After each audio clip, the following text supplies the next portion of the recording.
My new tattoo, or the incomparable lightness of being.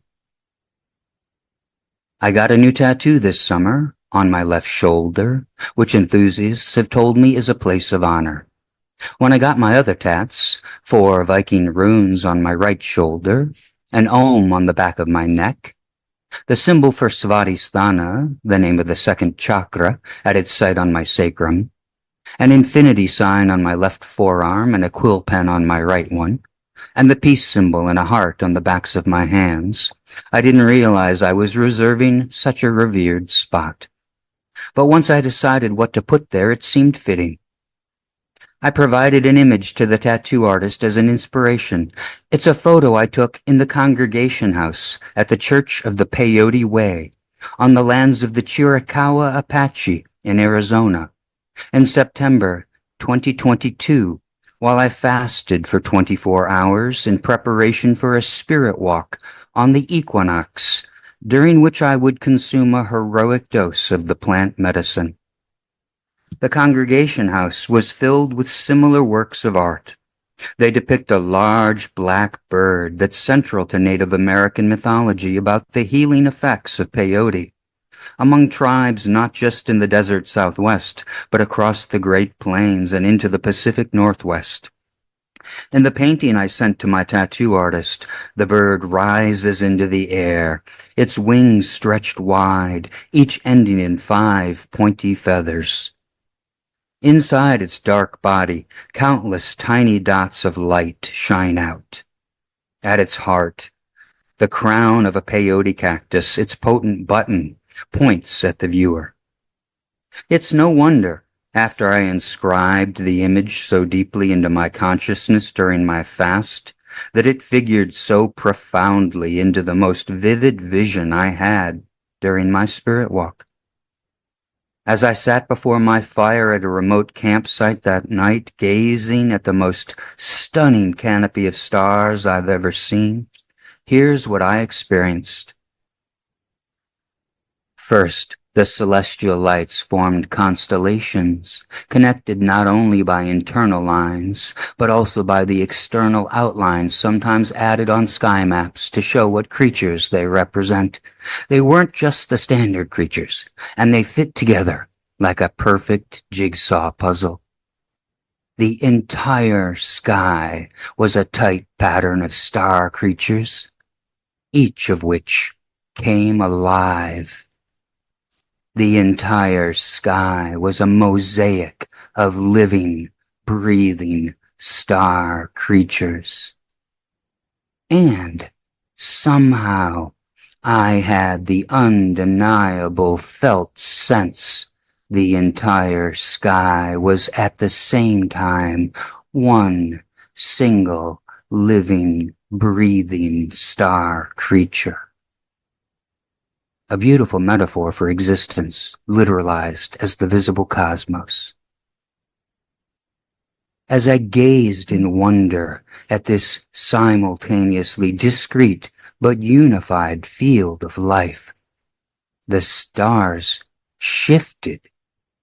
They came together, all of them, before my eyes, into the shape of the peyote bird, a huge peyote bird which then soared upward, leaving behind a void of darkness.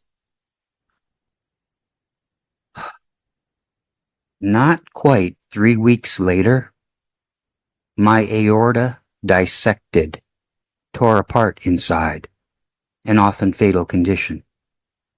Throughout the event, including when the ER doctor told me the mortality rate for the open heart surgery needed to save my life, I felt no fear. I knew there was no cause for fear.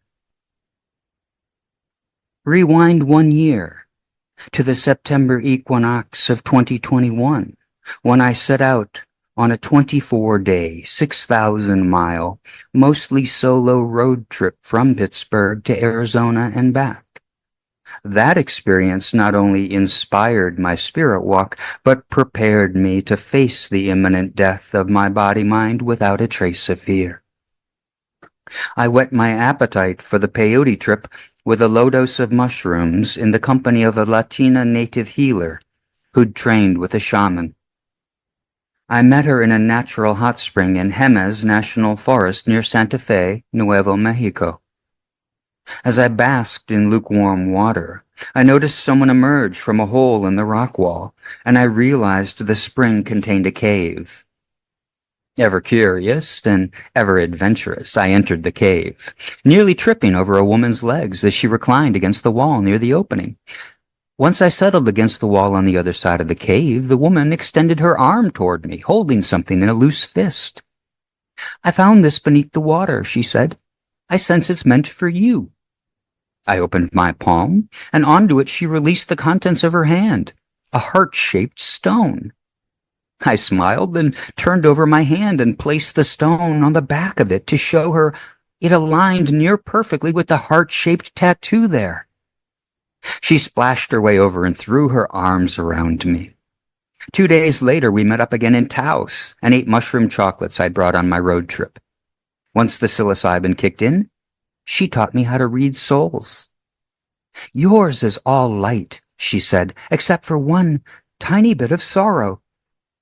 Then she waved her hands over my chest, uttering an incantation in a presumably indigenous language. She drew her hands upward as if extracting something from my heart, then cupped them together. She peered at the contents, showed them to me. "This isn't serving you." Then she took a breath and blew it away. Like you, she didn't know why I'd gone on this epic road trip in the first place. It wasn't just that it gave me a chance to set foot in all four of the remaining U.S. states I'd yet to visit, Arkansas, Oklahoma, New Mexico, and Arizona, which happened to be in a row. I'm not really a bucket list kind of guy. It wasn't like I anticipated I might die the next year. I went on that literal journey as a means for going on a journey within. I was on a quest to get my spiritual groove back. Over a few years leading up to that, I underwent a staggering amount of trauma and loss, and it knocked me off my game. First, a surgeon slit my throat and removed my thyroid gland and the large cancerous growth on it. Soon after that, it became clear my mother's recent memory loss and balance issues went beyond normal age-related decline. Her Alzheimer's disease progressed rapidly from there, culminating in her death, with me at her bedside in June 2020. I buried her body in a Florida nature preserve and grieved during the enforced isolation of the COVID pandemic lockdown. At the time of her death, I wore a heavy brace on my knee. A few weeks later, surgery to clean up my shredded meniscus removed most of the cartilage from that knee and ended my long-distance running, taking away an activity that had brought me tremendous joy and stress relief for over a decade. In the wake of all this loss and more, I spiraled into severe depression, but couldn't find an available therapist in the midst of a nationwide mental health crisis. I managed to stay afloat with the help of my meditation practice and microdoses of DMT. In the spring of 2021, I finally emerged from the darkness. While on a triple microdose of DMT, more of a mini dose, I suppose, inspired by the spiritual teacher Adyashanti, whose name means primordial peace, I recommitted to the liberating process of shedding all my ideas and images of myself. I intended the epic solo cross-country road trip that fall to be the core of that process, bringing me back into a state of stable equanimity. The day after my mushroom soul healing ceremony in Taos, as I drove out of the mountains toward the desert flats and my next destination of Oklahoma City, a song in my music rotation by mantra chanter Krishna Das came on. On this trip, that song had unfailingly made me sob as waves of lingering grief arose. And sure enough, at a key point in the song, I felt emotion surge up from my gut into and through my heart. This time, instead of mournful tears, I erupted in laughter. Unbridled, joyous laughter. She really had removed the last bit of sorrow. I felt a lightness of being I hadn't experienced in years.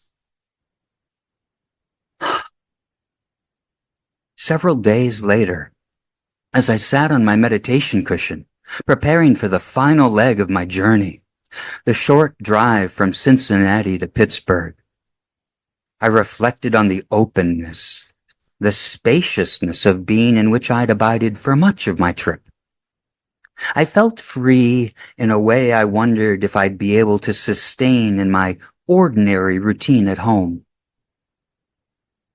Then I realized all I could do was continue to allow myself to flow with whatever experience unfolded.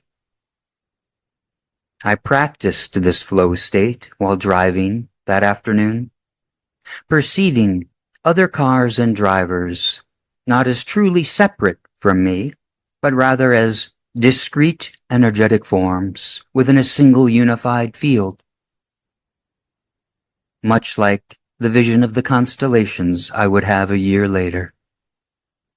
As I practiced this, I experienced a shift in my consciousness, in the ground of my awareness. It was subtle but profound. Nothing was actually different, but everything had changed. The experience was non-conceptual, visceral, immediate, beyond words, and therefore can't be described in an accurate manner. The best I can do is point toward it.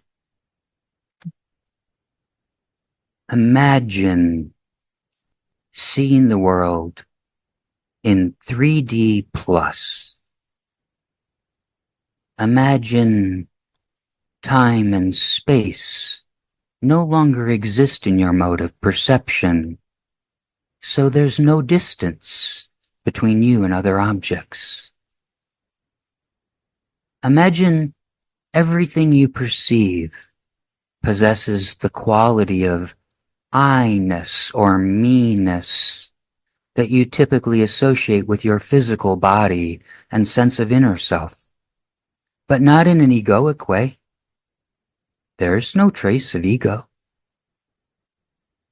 You know, in a way beyond thought or feeling, that you, at your most essential nature, what you truly are, is everything and everyone. You feel radically intimate with life in all its forms. You know, in the same way, there is no reason to fear the death of your physical body. There's no reason to fear anything. Imagine you experience this not just for a fleeting moment or so, but for 2 weeks straight.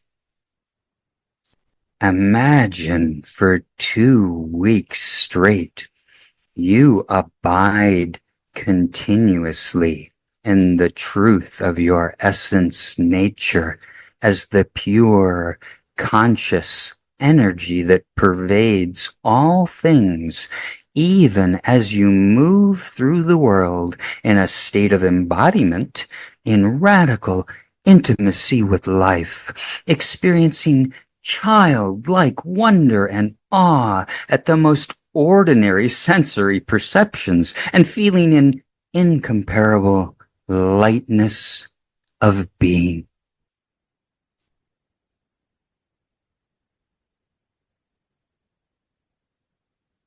Since my aorta dissected, I've faced a series of related health challenges.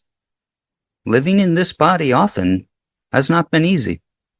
And yet, despite residual fragility in my arteries and damaged blood vessels in my brain, my condition is generally stable, and my body is in many ways physically stronger than it was before that event. I am at this time imperfect in my ability to abide in my essence nature, to remain for extended periods in radical intimacy with life. When I'm there, it's oh so sweet. When I'm not, it's not as sweet. Native traditions view the peyote bird as a symbol for life, renewal, strength, and wisdom. Sometimes called the sacred clown, it's also a reminder not to take ourselves too seriously.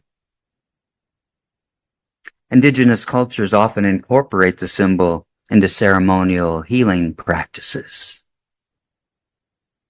The peyote bird the tattoo artist put on that honored spot on my left shoulder is made entirely of little dots set against a field of stars, with elements below to suggest it's on the rise, befitting the vision I had the night of my spirit walk. My wish is we all might feel such an incomparable lightness of being, we can't help but, like the bird in my vision, leave behind the void of darkness and soar upward into the infinite sky.